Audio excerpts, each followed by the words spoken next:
आइए हमारे साथ कार्यक्रम में शामिल हो रहे हैं केडियानॉमिक्स के फाउंडर और सीईओ सुशील केडिया साहब। केडिया साहब, बहुत बहुत स्वागत है आपका। सबसे पहले आपको नए साल की बहुत बहुत शुभकामनाएं, हार्दिक बधाई। और उम्मीद करते हैं सर नया साल आपके लिए मंगलमय हो, स्वस्थ रहें, मस्त रहें, व्यस्त रहें और ढेर सारी वेल्थ आप अपने लिए और अपने कस्टमर्स के लिए, निवेशकों के लिए भरपूर बनाएं इस नए साल में। ऐसी हमारी शुभकामनाएं सर। धन्यवाद अनिल जी, जो करेंगे साथ में करेंगे और सारा मजा मिलके लेंगे। साढ़े नाल रहोगे तो ऐश करोगे।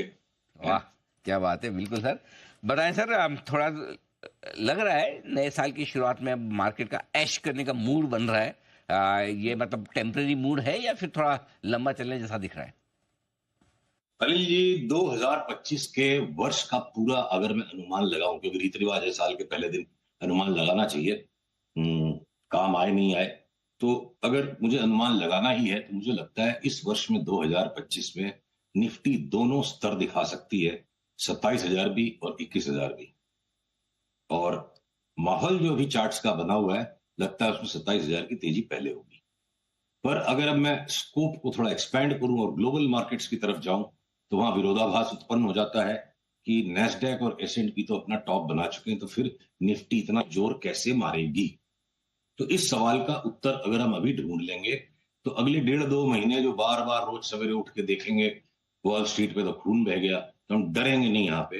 वो कैसे संभव है, उस बात को समझना शायद आपके दर्शकों के लिए बहुत काम का हो सकता है। तो देखिए, ब्रॉडली ओवर द इयर्स सारे equity markets, equity asset class एक तरफ चलती है। ओवर एक साल सवा साल के पर्सपेक्टिव पे भी आगे पीछे सब बाजार कैचअप कर जाएंगे। फिर 3-4 महीने का लीड लैग संसार के विभिन्न मार्केट्स में बिल्कुल स्वाभाविक है। अमेरिका के मार्केट में इलेक्शन था, उन्होंने अपना टॉप लेट से बनाया। हमारा मार्केट 26,200 का टॉप कई महीने पहले बना के ऑलरेडी नीचे आ चुका। हम जब नीचे आ रहे थे तो अमेरिका ऊपर जा रहा था, राइट?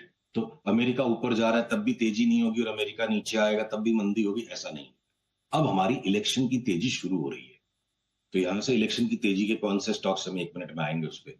फिर इलेक्शन की तेजी के बाद हो सकता है कि जो भी अर्निंग्स डिसअपॉइंटमेंट्स पिछले क्वार्टर्स में थे, कुछ वहां से सपोर्ट मिल जाएगा। फिर हमारा आगे मानसून भी, तो कैसे कहानी बन जाएगी वो तब देखेंगे। चार्ट्स का पर्सपेक्टिव ये दिखाता है, एक बार अमेरिका में आने वाले 15-20% के करेक्शन से भी डरे बिना मैं बहुत सारे स्टॉक्स साल की शुरुआत में लेने में इच्छुक हूं इंडिया में। मामला गड़बड़ है, हो सकती है करेक्शन 15 से 20% की, लेकिन भारतीय बाजार थोड़े बेहतर हो सकते हैं स्टॉक स्पेसिफिक। ये राय आपके लिए आती हुई अच्छी बात है कि चलो भारतीय बाजार आपको बेहतर और मजबूत दिख रहे हैं। क्योंकि आपने नए साल की बात की, तो नए साल में थोड़ा सोने चांदी पर और कच्चे तेल पर भी आपका व्यू लेना चाहता हूं, बताएं सर। कोई परिवर्तन नहीं है दोनों के व्यू में। गोल्ड सिल्वर में सब्सटेंशियल करेक्शन अभी भी ड्यू है, जो चल रहा है, बीच में थोड़े थोड़े रिबाउंड आएंगे। और क्रूड जो है ना, बहुत ज्यादा कुचल करके, निचोड़ करके, बिल्कुल जो है ना लास्ट में जैसे बोले हमने, नींबू निचोड़ निचोड़ के उसका छिलका बच रहा है। अब क्रूड में और नीचे ले जाने की गुंजाइश फिलहाल नहीं दिखती है। अब वो 20 दिन लगते हैं, 25 दिन लगते हैं, 30 दिन लगते हैं, टाइम पास कर सकता है।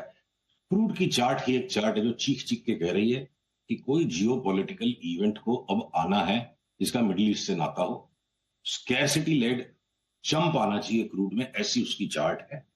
और चार्ट से हम जियो पॉलिटिकल इवेंट को प्रेडिक्ट करेंगे, ये बात कुछ लोगों को वाहियात लग सकती है। पर ऐसा है ना जी, क्रिकेट के मैच में ज्यादातर टाइम क्रिकेट के मैच का आउटकम सट्टे का भाव डिसाइड करता है। तो सट्टे के भाव से भी आपको मालूम पड़ सकता है क्रिकेट के मैच में क्या होने वाला है। क्रिकेट के मैच का अनुमान लगा के आप सट्टे का भाव फिक्स मत करो, इसीलिए टेक्निकल एनालिसिस काम करती है। तो क्रूड की चार्ट में हम इंतजार में हैं कि कब कंफर्म हो जाए अप ट्रेंड। अभी नॉइस के अंदर एकदम लास्ट बॉटमिंग आउट प्रोसेस में, अप ट्रेंड कंफर्म हो जाए तो हो सकता है हम $100 तक के उछाल के लिए मेंटली अब रेडी है। अच्छा, $100 तक कच्चा तेल, वंडरफुल, क्या बात है। और सोने चांदी में तो कमजोरी रहेगी रहेगी। आप कह रहे हैं कि पहली तारीख को ही आप भर भर के शेयर खरीदने को तैयार हैं, तो आपकी टॉप 5 पिक जो आप खरीदेंगे पहली तारीख को?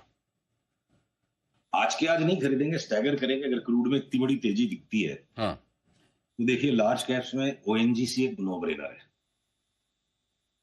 इस इंडेक्स के लेवल पे भी 50% तक की रिटर्न ओएनजीसी में आ सकती है, तो वो एक नो ब्रेनर है।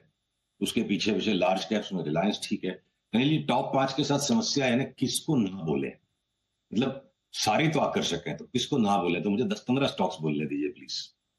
फिर अगर मैं आपके इंटरटेनमेंट मीडिया स्पेस में आ जाऊं, तो आप जी बिजनेस है इसलिए आपके चैनल पे बैठ के नहीं बोल रहा हूं, अदरवाइज भी जी एंटरटेनमेंट के अच्छे दिनों को बहुत ज्यादा पोस्टपोन कर दिया गया है। अब उस चार्ट को रोक पाना संभव नहीं लगता है, वो फटेगी, यहां से उछलेगी, ऐसी वो चार्ट लगती है। 50-60% तो जी एंटरटेनमेंट में भी देखते देखते बढ़ जाए, जी मीडिया 60-70% बढ़ जाए।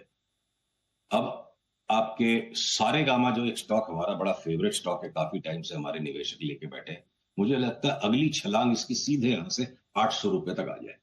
अब मैं हर एक सेक्टर में दो दो तीन तीन स्टॉक्स आपको कहने की इजाजत चाहता हूं, क्योंकि इतनी सारी अपॉर्चुनिटीज है।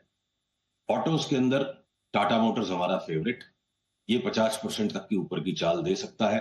लॉजिक इसकी शायद किसी के गले नहीं उतरेगी, पर होता बार बार यही है पिछले 15 साल से। जब ब्रिटिश पाउंड में खूंखार तेजी आती है, मिस्टीरियसली टाटा मोटर्स 40-50% बढ़ जाता है। जब 20 से 25% ब्रिटिश पाउंड की तेजी आती है, तो ब्रिटिश पाउंड की चार्ट पे हमें इस साल में 30% तक का उछाल डॉलर के सामने नजर आ रहा है। तो वो एक लॉजिक बनेगा, या कोई और लॉजिक बनेगी। टाटा मोटर्स की चार्ट में हमें 1200 1250 तक की जगह दिखती है, एक बार हम 1000 रुपए के लिए खेल रहे हैं। बाकी आपके बजाज ऑटो, हीरो मोटोकॉप, ये रिबाउंड मार सकते हैं वापस 20% का, बाकी निफ्टी के साथ में। तो टीवीएस मोटर का मोटा करेक्शन कंप्लीट हो गया, और मुझे लगता है टीवीएस मोटर्स भी एक न्यू हाई की तरफ भागेगा।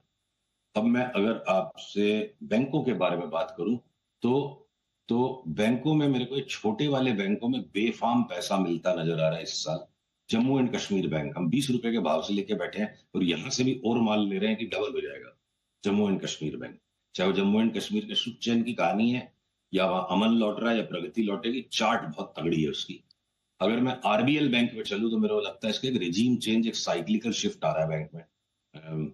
जितनी बड़ी तेजी का भी हमको आरबीएल बैंक में चार्ट पे दिखता है, बड़े से बड़ा एक्सपोजर लेके बैठने वाले फंड मैनेजर को भी लगता है सुशील तू हमारे से भी ज्यादा तेजी की बात कर रहा है। मतलब मैं नहीं बात करे, चार्ट बोल रही है। तो आरबीएल बैंक साल डेढ़ साल में 500-600 कुछ भी भाव हो जाए, कोई बड़ी बात नहीं लगती। तो हम ट्रेडिंग नहीं करेंगे, उसको उठा के दबोच के बैठेंगे। उसी तरह बंधन बैंक है।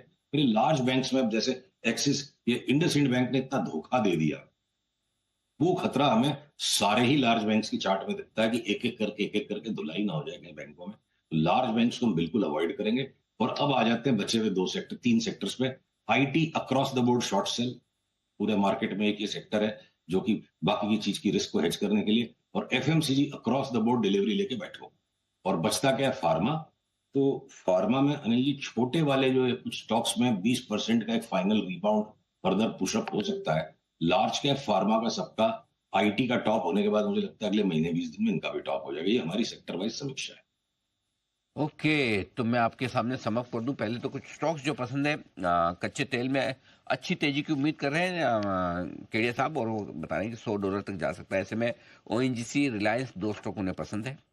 जी एंटरटेनमेंट और सारेगामा, ये दो स्टॉक और उन्हें पसंद आते हैं दिख रहे हैं डिलीवरी के लिहाज से। अब आइए कुछ सेक्टर्स जो पसंद है। टाटा मोटर्स उनकी टॉप पिक है ऑटो में। इसके अलावा बजाज ऑटो, हीरो मोटो और टीवीएस भी पसंद है।